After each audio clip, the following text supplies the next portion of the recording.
afecta el cambio cotidiano de las personas y por más de 5 años ella ha analizado problemas como la contaminación atmosférica, la conservación del agua y los bosques, el bienestar de las comunidades rurales y la protección de animales y plantas. Ella es parte del Fondo Mundial para la Naturaleza, WWF por sus siglas en inglés, que es la organización de conservación más grande que hay en el mundo, tiene presencia en más de 100 países y está colaborando muy de cerca con la Fundación Telmex y Telcel, y por eso ella está aquí.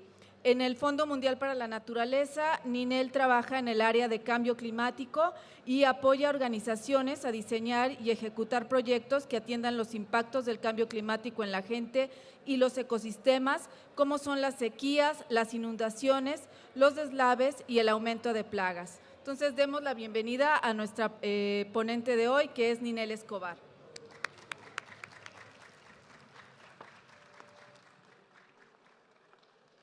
Gracias. Estoy muy contenta de estar aquí. Muchas gracias por estar aquí y espero que al final de esta presentación ustedes ya me dirán si el cambio climático debe importarnos o no. Y para empezar, como solo quisiera hacerles 3 preguntas muy breves. La primera de ellas es, ¿quién sabe qué es el cambio climático? ¿Quién cree que debe importarnos? ¡Wow! Más personas creen que debe importarnos de las que saben qué es el cambio climático. Bueno, es muy buen inicio. Lo primero que quiero explicarles es la parte científica del cambio climático y de por qué el clima está cambiando. Este es un esquema pues muy sencillo de libro de texto, pero vamos a hacer un experimento para vivirlo de cerca. Ustedes han oído hablar de los gases de efecto invernadero, que es básicamente el causante número 1 del cambio climático, y sucede porque el Sol emite radiación hacia la Tierra. Parte de esa radiación llega a la superficie terrestre y se refleja. Parte del calor que llega a través del Sol a la Tierra, parte de ese calor se regresa a la atmósfera y se regresa al espacio, pero parte de ese calor queda atrapado en la atmósfera gracias a los gases de efecto invernadero. Los gases de efecto invernadero son 6 y tienen un nombre científico que es, bueno, el primero todo el mundo lo conoce, que es el vapor de agua, el segundo es el dióxido de carbono, el óxido de nitroso, el ozono, los halocarburos y me falta uno que no se puede ver aquí, que es el ozono, creo que me faltó. Pero bueno, vamos a explicar. Esos gases siempre han existido en la atmósfera y han tenido una concentración desde el inicio de la Tierra, una concentración muy estable. Y lo que sucede con el cambio climático es que esa concentración de gases está aumentando. Y está aumentando en un periodo demasiado corto de tiempo, lo cual hace que el calor que atraen esos gases en la atmósfera sea mucho mayor y hace que la Tierra se caliente a una tasa mucho más acelerada de lo que se ha calentado durante toda la historia del planeta. Entonces, para vivirlo de cerca, quisiera un voluntario. Ahí, el chico de ahí. ¿Pueden pasarme las? Entonces, les voy a pedir mucha imaginación. Gracias. ¿Puede pasar el chico? ¿Alguien le...? Ah, ya. ¿Cómo te llamas? Alfredo. Muy bien. Bueno, entonces traje esta cubeta que está llena de agua caliente y lo que quiero que imaginen es que esta cubeta es la Tierra. Y el agua caliente está emitiendo vapor de agua, que de hecho es un gas de efecto invernadero, pero imaginemos que ese calor que está emitiendo es precisamente el calor producto de la radiación que recibimos del Sol. Ahora no hay nada que detenga ese calor, entonces pues está saliendo solo, ¿no? Entonces ahora imaginemos que, ¿me repites tu nombre? Alfredo. Que Alfredo es el único habitante de esta tierra. Entonces te pido por favor que te acerques un poco a la cubeta. Sí, si quieres puedes ponerte de rodillas. Ahora imaginemos que los gases de efecto invernadero están concentrados en esta sábana muy delgada que va a cubrir a Alfredo. Es un planeta muy agradable para vivir, yo creo. ¿Cómo te sientes, Alfredo? Pues acalorado. Hace un poco de calor. Bueno, los gases de efecto invernadero, gracias a esos gases de efecto invernadero, mientras Alfredo se calienta, gracias a esos gases de efecto invernadero es posible la vida en el planeta, porque hace que la temperatura promedio del planeta son alrededor de 15 grados centígrados. Esta es la temperatura promedio. Obviamente todos sabemos que hay lugares más fríos y lugares más calientes. Pero gracias a esos gases de efecto invernadero, la temperatura promedio de la Tierra son 15 grados centígrados. Si no existieran esos gases, la temperatura sería de menos 18 grados. Casi imposible para todas las formas de vida que conocemos en el planeta. Ahora, gracias a muchas actividades del hombre, ¿cómo vas, Alfredo? Cualquier cosa me dices, ¿eh? Entonces, gracias a muchas actividades del hombre, se han producido muchos más gases de efecto invernadero que se están acumulando en la atmósfera. Y el efecto que eso produce en la atmósfera es que la engrosa, o sea, la capa de gas, la concentración de esos gases es mucho mayor. Y entonces lo que sucede es como si pasáramos de tener una sábana muy delgada como esta a un poco más gruesa como esto. ¿Cómo vas, Alfredo? Todo bien aquí. ¿Cómo van las cosas en tu planeta? ¿Está más caliente?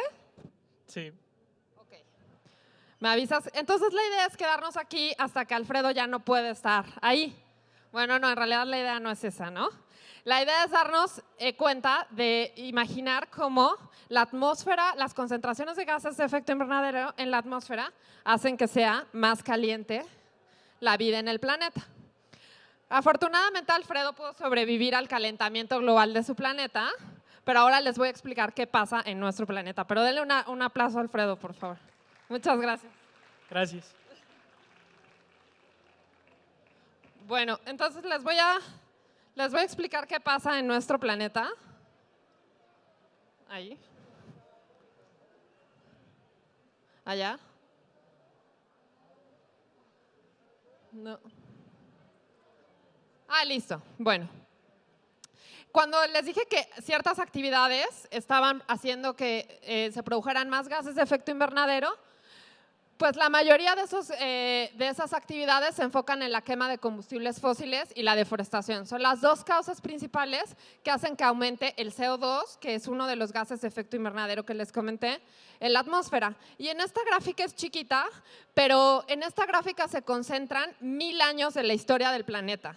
Gracias a avances científicos podemos estimar cuáles eran las concentraciones de la atmósfera en el planeta desde el año 1000 hasta el año 2000 en esta gráfica. Y como pueden ver, se había mantenido relativamente estable las fuentes que producen gases de efecto invernadero y las fuentes que absorben CO2 en particular, ¿no? Las fuentes que producen CO2, ya sabemos que muchas formas de vida sobre la Tierra producen CO2, como los humanos al exhalar, pero muchas fuentes también absorben CO2, como las plantas. Entonces, durante 1000 años, casi 1000 años, las concentraciones en el planeta habían permanecido estables hasta que algo nos pasó, como en los últimos años de esta gráfica, que corresponden a partir de la revolución industrial en el planeta, ¿no? Y es básicamente a causa de la pérdida de los bosques y la quema de combustibles fósiles. Y bueno, para que tengan una idea de dónde se producen esos combustibles fósiles, pues el sector eléctrico es el mayor generador de gases de efecto invernadero y produce cerca de 40% de la electricidad a nivel global se produce a partir de carbón. La quema de carbón produce dióxido de carbono, más o menos 700 toneladas por segundo. Imaginemos en lo que llevo hablando, pues ya se produjeron muchísimas toneladas de CO2 en la atmósfera, ¿no? Se emitieron a la atmósfera. ¿Y por qué sucede esto? Pues básicamente porque nuestras economías y la forma en la que producimos muchas de las cosas, porque la electricidad se usa para absolutamente todas las actividades humanas, está basada en gran parte en el carbón y es porque tenemos la falsa idea de que el carbón es barato. Pero en realidad hay muchos costos asociados a las economías basadas en carbón que nos muestran que no es tan barato como pensábamos, ¿no?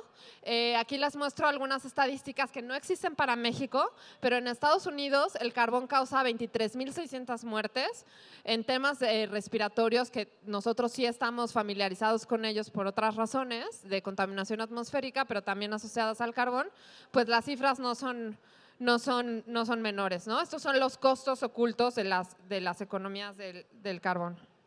Ay. Soy muy mala con esto, ¿eh?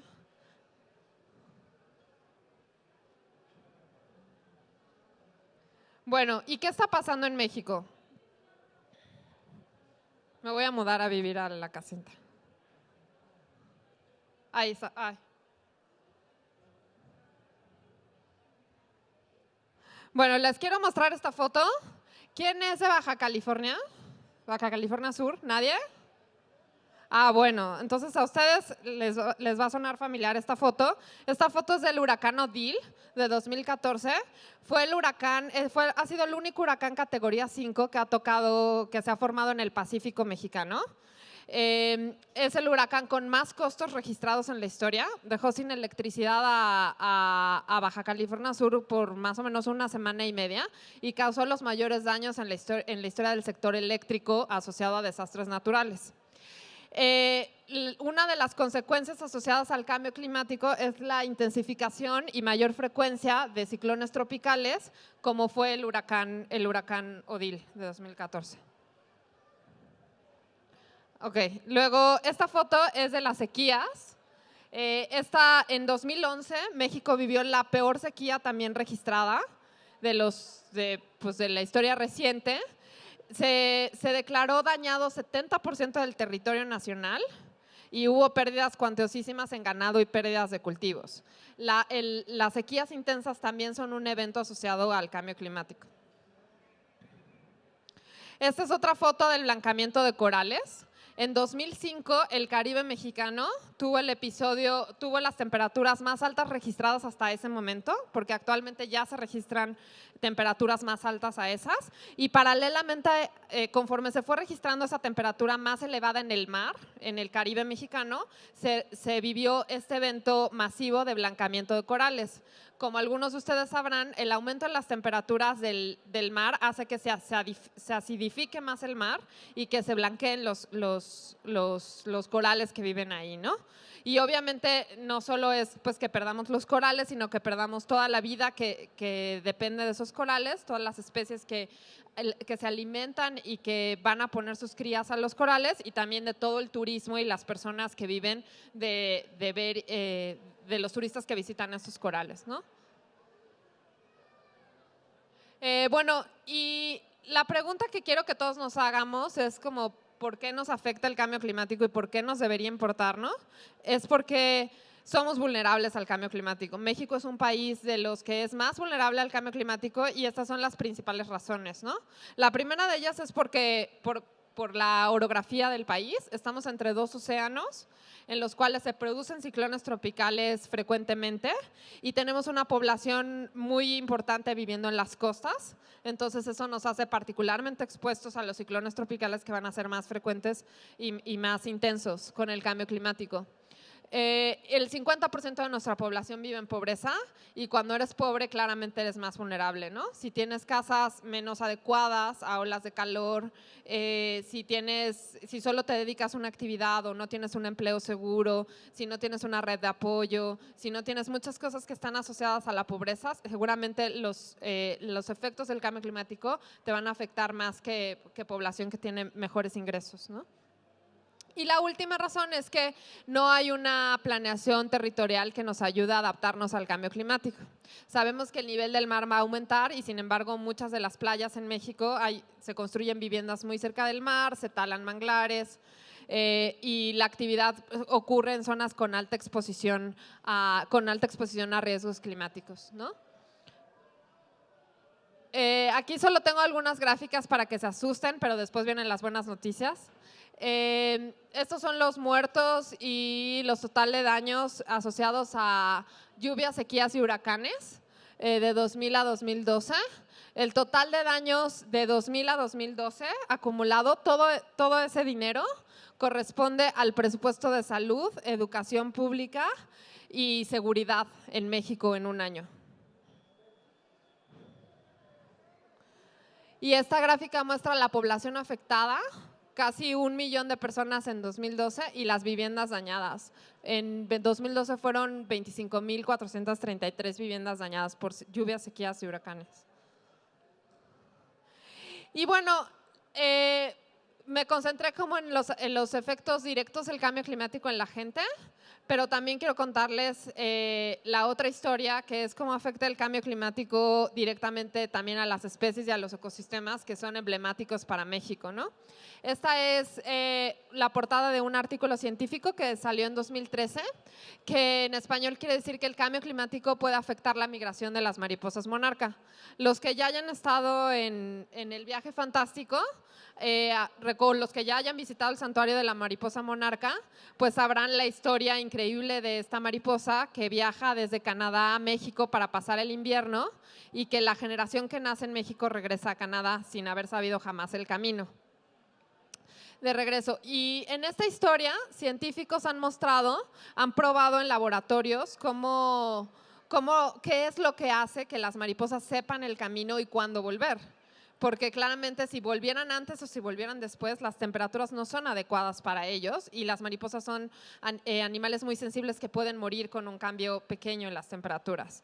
Bueno, esta investigación científica muestra que la temperatura es el factor clave que hace que las mariposas sepan cuándo regresar al norte después de la invernación.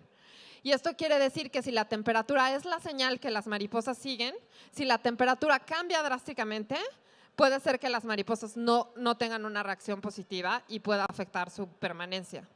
Entonces, como estos factores, hay muchos casos en los cuales se ha visto que las especies no pueden adaptarse, muchas especies no van a poder adaptarse al cambio tan drástico que está ocurriendo en la temperatura de los hábitats y de los ecosistemas en los que están y van a experimentar un alto riesgo de extinción.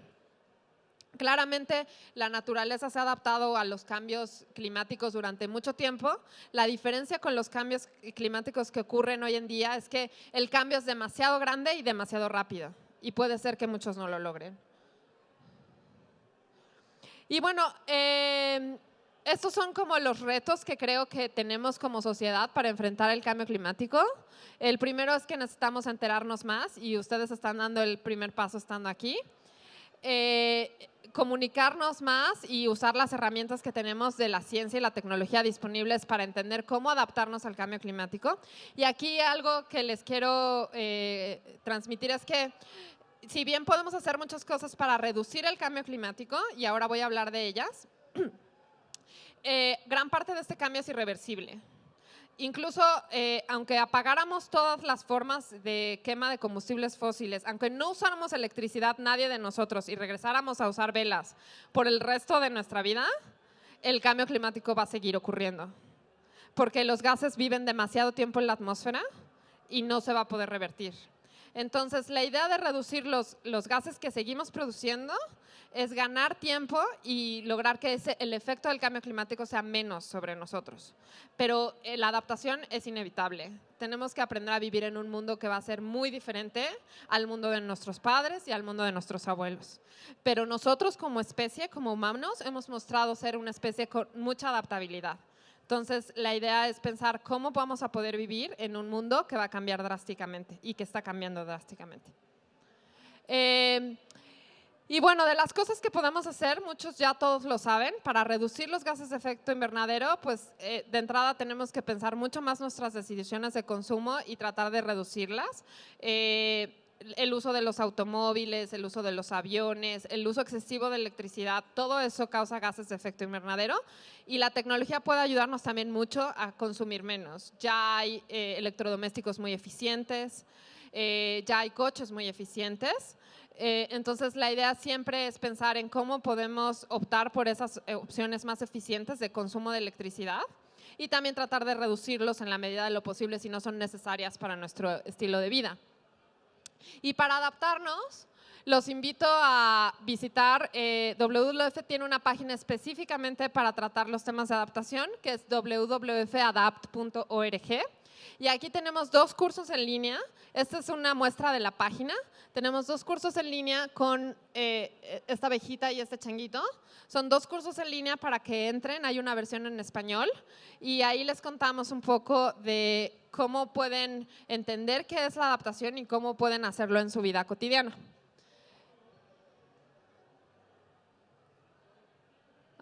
Se perdieron la mejor parte. Muchas gracias.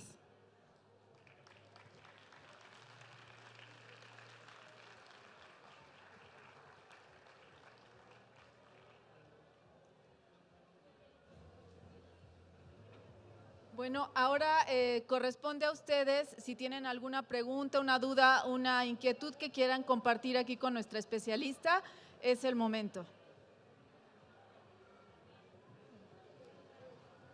Mi nombre es Jesús José Valderas. Yo quiero hacer una pregunta.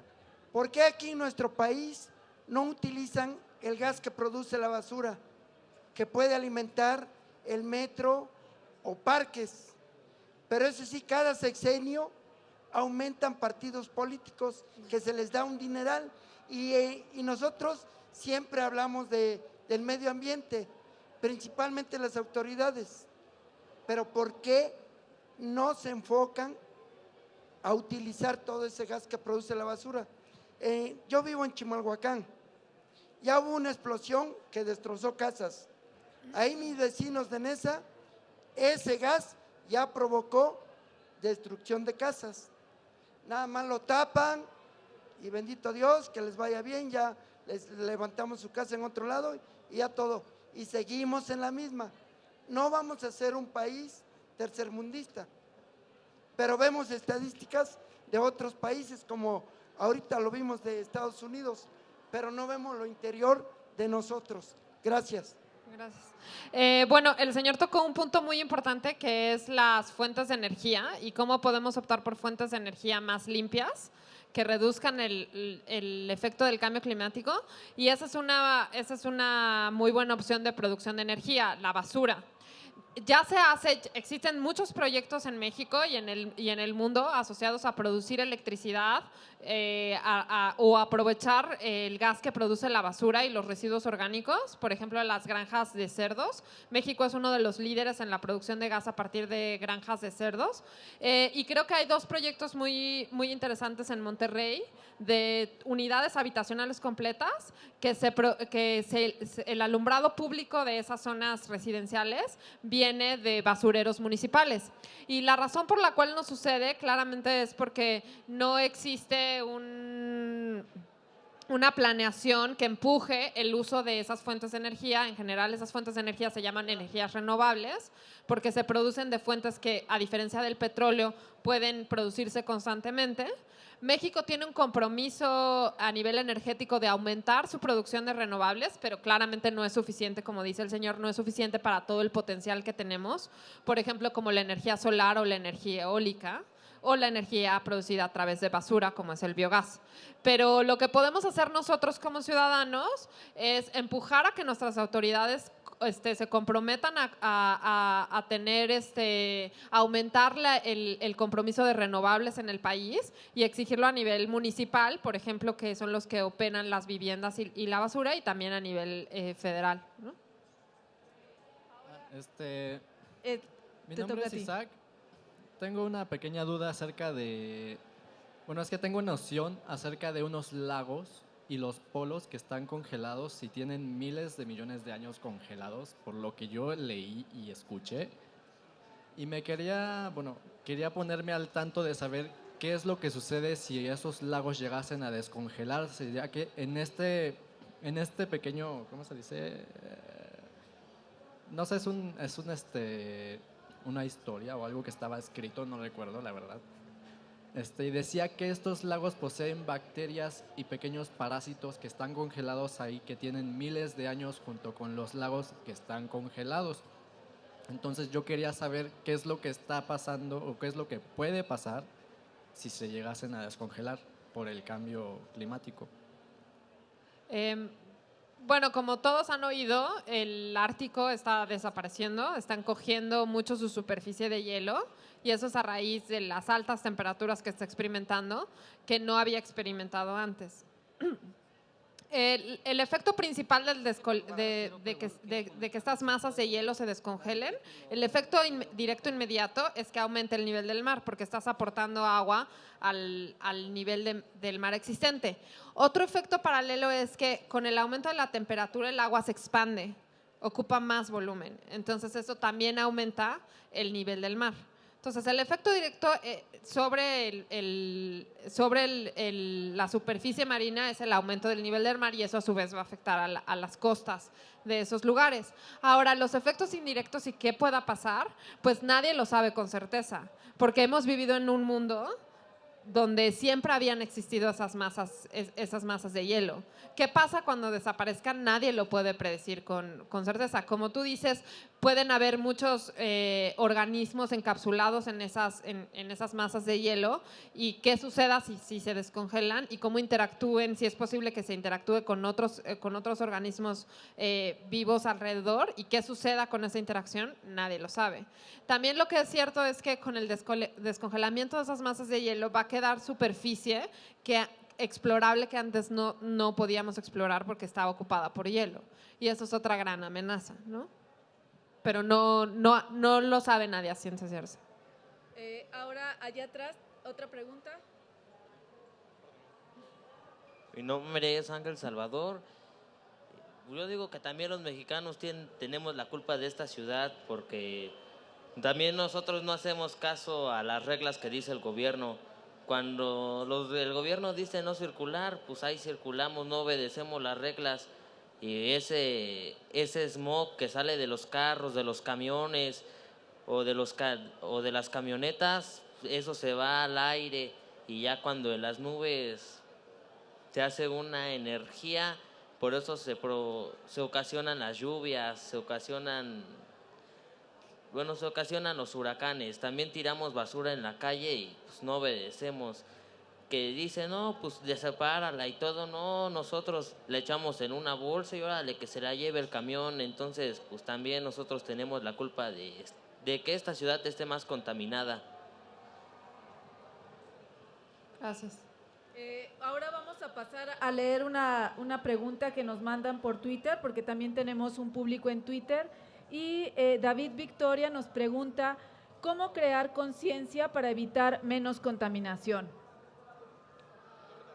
Bueno, creo que lo primero es tener información. Si ustedes ahora saben en qué consiste el cambio climático y qué lo produce, pues ya están mucho más informados sobre qué pueden hacer y qué cosas son efectivas y qué no, ¿no? Como decía el señor, pues ya sabe que la basura produce gas y que se puede aprovechar esa basura, pues esa es una gran oportunidad para cambiar de producir electricidad con carbón a producir electricidad con basura. Si ustedes ya saben que el uso intensivo del automóvil o que su refrigerador es muy viejo y que produce consume demasiada electricidad, que viene de algún lado que fue producida por carbón, saben que cambiando su refrigerador no solo pueden ahorrar electricidad, sino también combatir el cambio climático. Entonces, creo que lo primero es darle información a la gente y invitar a la gente a usar esa información para tomar decisiones. Querían dar otro espacio a una pregunta de Twitter. Y ahora tenemos a José Domingo que nos pregunta, hola, ¿cómo se reduce el cambio climático como ciudades o como megalópolis como la Ciudad de México? Bueno, en la mayoría de las ciudades la principal causa de gases de efecto invernadero es el uso de electricidad porque somos muchísimos, pero la otra fuente muy importante es el transporte. Como había mencionado, ¿no? Las ciudades como la Ciudad de México, la gente vive muy lejos de su trabajo, pasa mucho tiempo en el coche o en otros medios de transporte que producen mucha contaminación, hay mucho tráfico y estar tu coche parado, encendido en medio de la calle, no solo te molesta a ti, sino contamina mucho. Entonces, todas las medidas que se tomen para hacer el transporte más eficiente no solo van a hacer nuestra vida mejor, sino van a ayudar a combatir el cambio climático. ¿Alguien del público que quisiera compartir? ¿Ahí? Sí, bueno, buenas tardes. Mi nombre es Jorge Díaz Tenorio, vengo de Baja California Sur. Prácticamente yo tengo 3 cosas que comentar. En Baja California Sur, uno de los problemas, ya lo dijeron, lo que pasó con lo del ciclón. Y sí está afectando mucho la cuestión climática, ya que en lo que es Baja California Sur, desde Guerrero Negro hasta Los Cabos, nunca en estos meses estuvo lloviendo. Prácticamente en todo el año está lloviendo, no constantemente, pero cuando se tenían lluvias muy bajas, en 2 meses, un mes no llovía. Entonces, otra de las cosas que está pasando es el uso de las tierras en la Sierra de la Laguna. La Sierra de la Laguna se encuentra en Todos Santos, Baja California. Piensan trabajar una mina que se encuentra en esa sierra. Las autoridades quieren darles permiso a ellos para que se contamine todos los lagos, los mantos acuíferos. No debemos permitir, y si las autoridades, nosotros como Baja California Sur, que vivimos ahí, no hemos permitido hasta ahorita, ya están autorizados los permisos. Si la Fundación Carlos Slim nos ayuda para que estas gentes que están dentro del gobierno, que no permitirlo, la verdad, a nosotros no nos pasa. Otra de las cosas, Baja California Sur se distingue por ser uno de los lugares de los campos pesqueros en toda la Baja California Sur, en extracción de langosta. Este año bajó la producción al 50%. La producción de langosta es a nivel mundial, es el número 1 en Baja California Sur, y la verdad, el problema principal es el calentamiento que existe en toda esa. La otra es la migración de la ballena. Todos saben de la ballena gris. Baja California Sur se distingue por sus lugares, pero la verdad, con mucho coraje y llanto, se los digo, debemos proteger. Si ustedes ven ese pedacito de península, a nosotros nos ha costado. Nos tienen aislados porque estamos en un brazo. Dicen que somos la isla, que necesitamos pasaporte. No, señores, ayúdenos ustedes mismos como gente de nuestro pueblo, y nosotros a ustedes los vamos a ayudar. Gracias. Muchas gracias. Les pedimos por favor que sean un poco más breves, somos muchos. Es una oportunidad muy grande tener a un especialista como Ninel con nosotros. Entonces, si pudieran también dirigirle a ella sus preguntas para que nos comparta su conocimiento especializado. Gracias.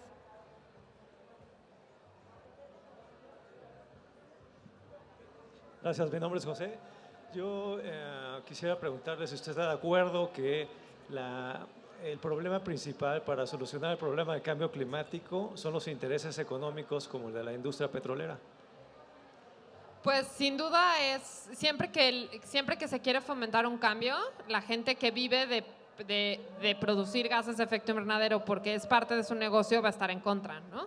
Y es algo natural que si queremos que nuestro mundo pase de energías basadas en combustibles fósiles a energías renovables, las empresas que están enfocadas en ese negocio o evolucionan o mueren.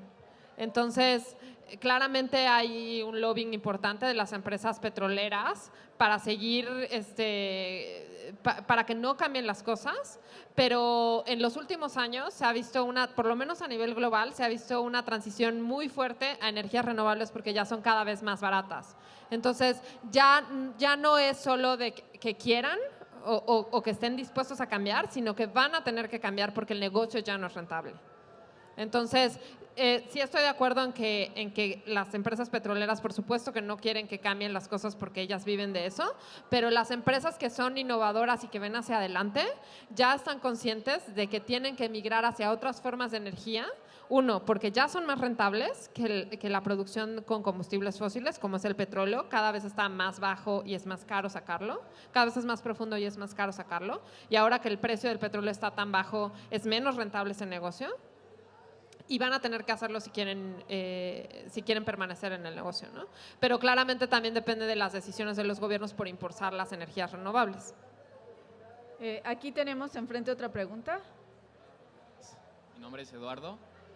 Mi pregunta que yo tengo para todos ustedes es de que hace un par de meses vi algunos videos de España donde están implementando unas casas ecológicas.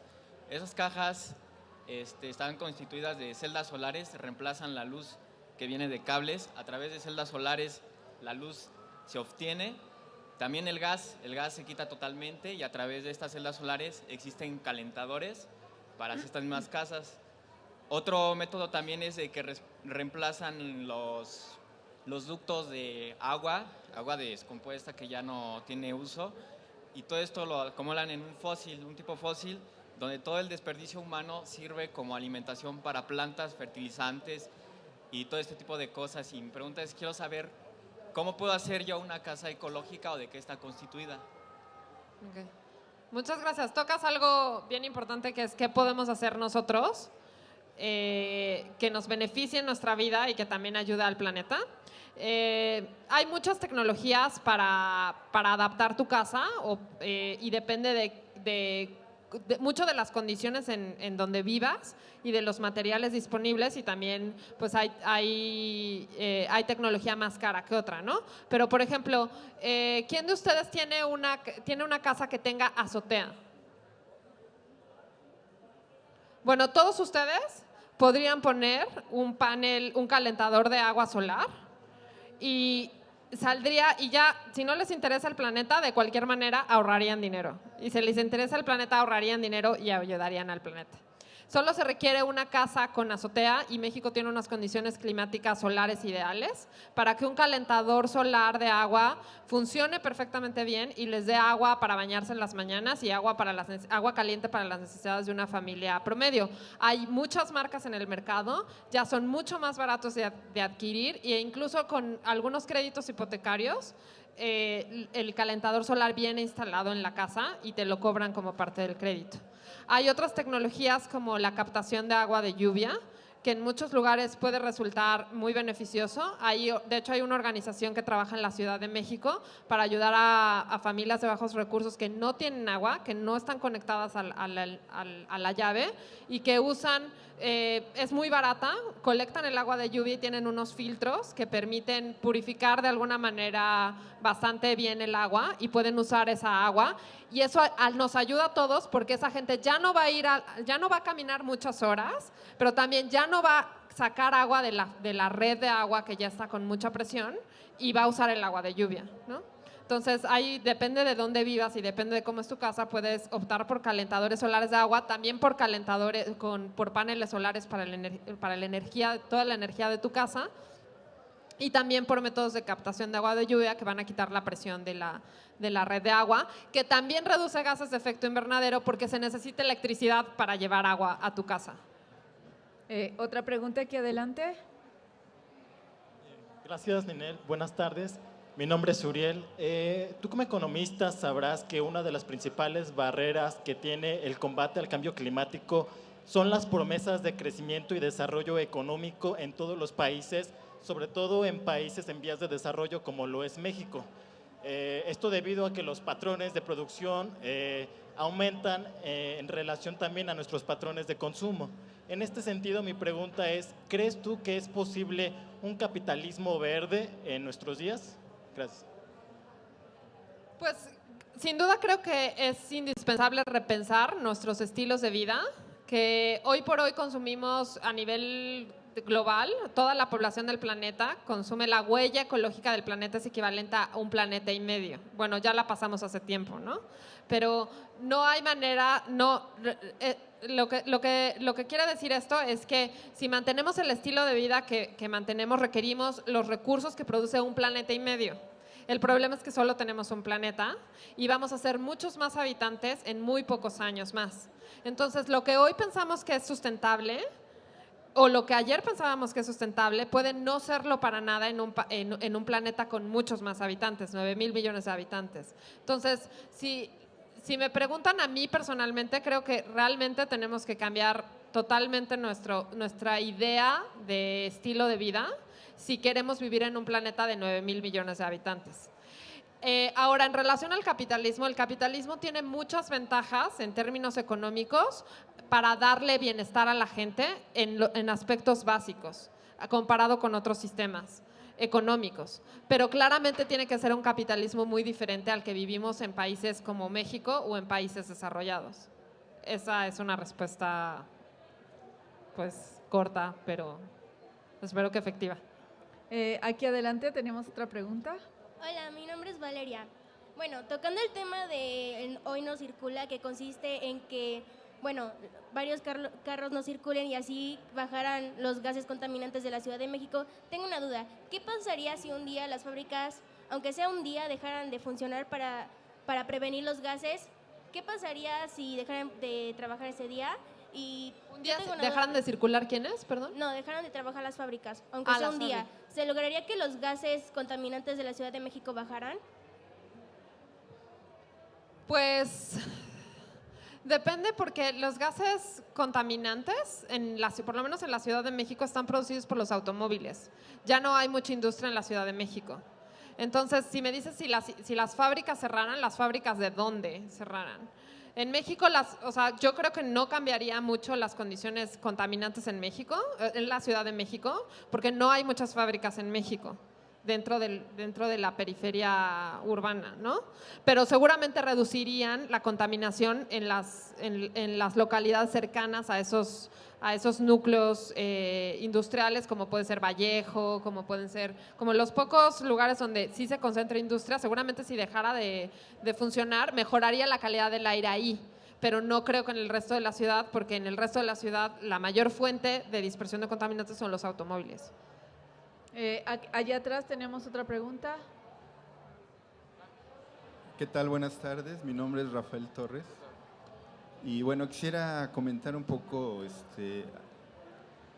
ya platicaron aquí acerca del cambio climático y vemos que en realidad son 3 procesos que lo provocan, que es un proceso natural, que es la historia de la Tierra, a través desde las glaciaciones y después los cambios que han venido surgiendo, los calentamientos.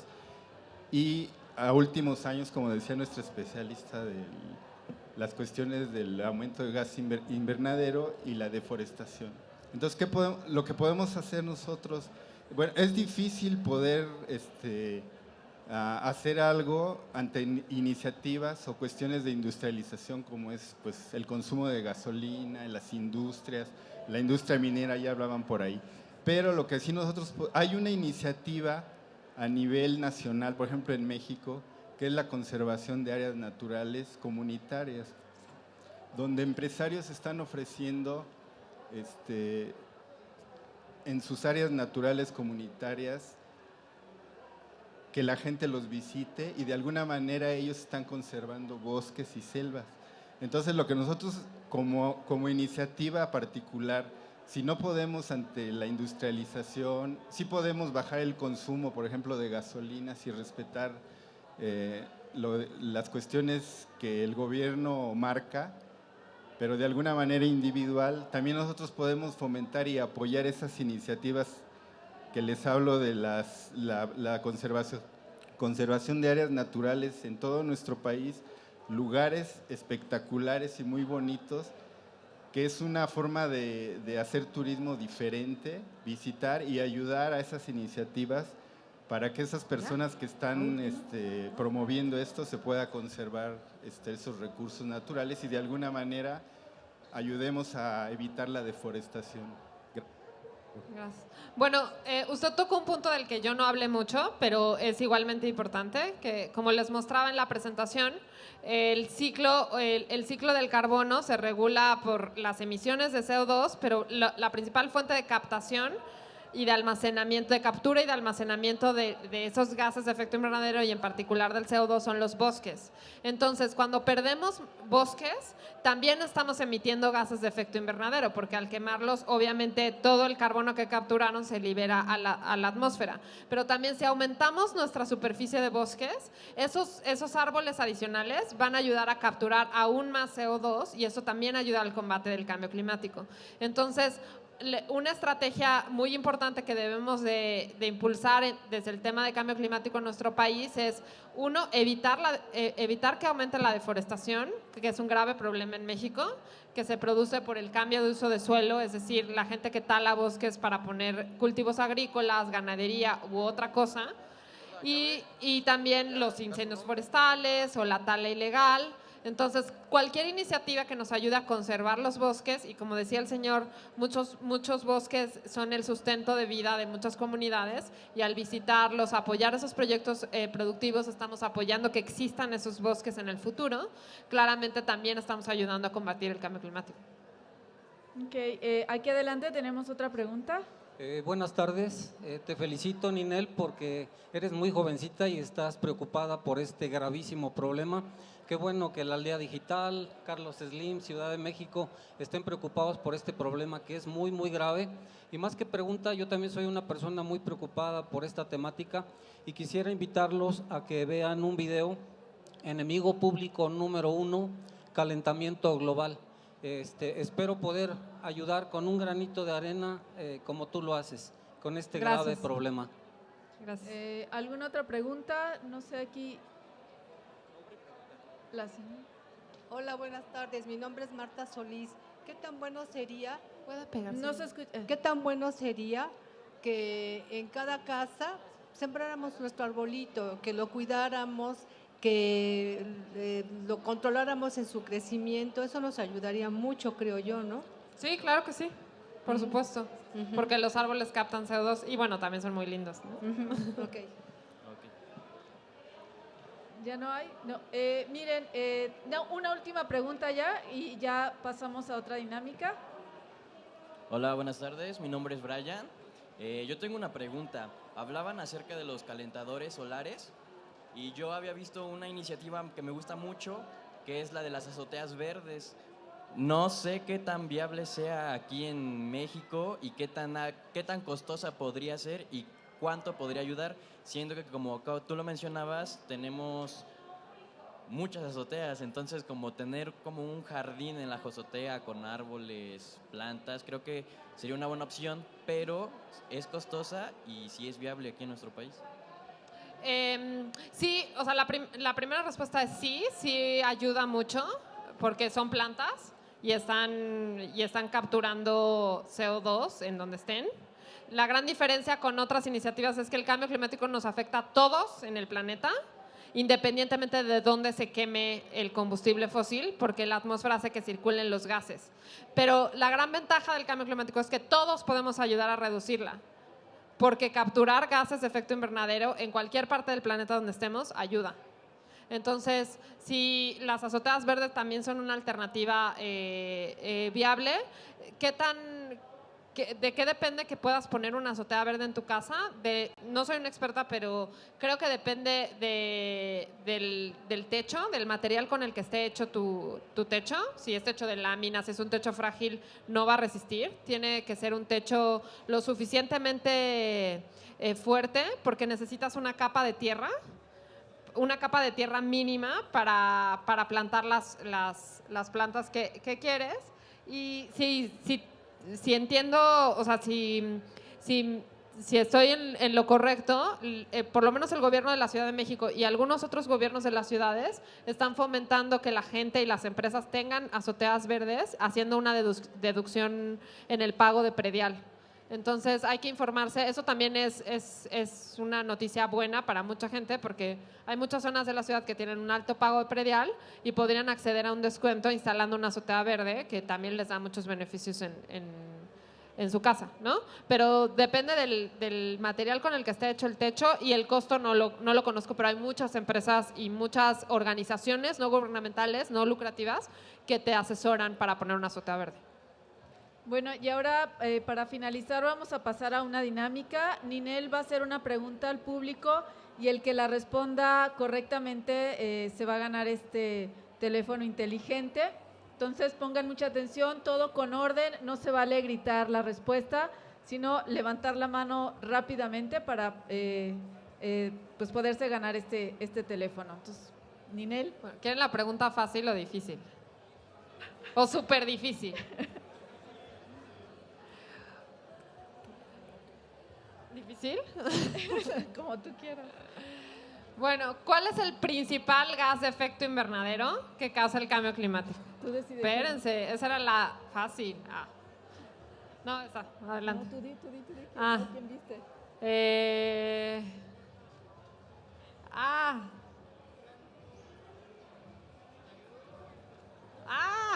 A ver, la señora que está casi saltando. Ya ven por qué no saltaron los demás. Dióxido de carbono. Muy bien. Vale. Muy bien, pues ya se lo ganó. Tú dáselo. ¿Se lo doy? Sí, no, porque vienen aquí, te toman una foto.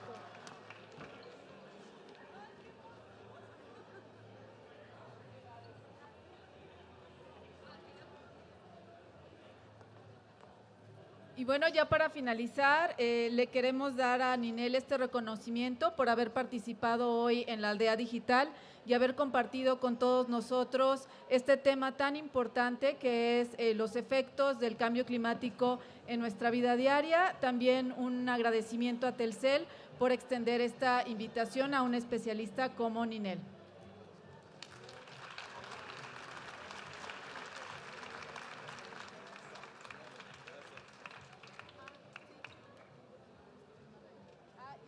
Por último, nos va a firmar su participación.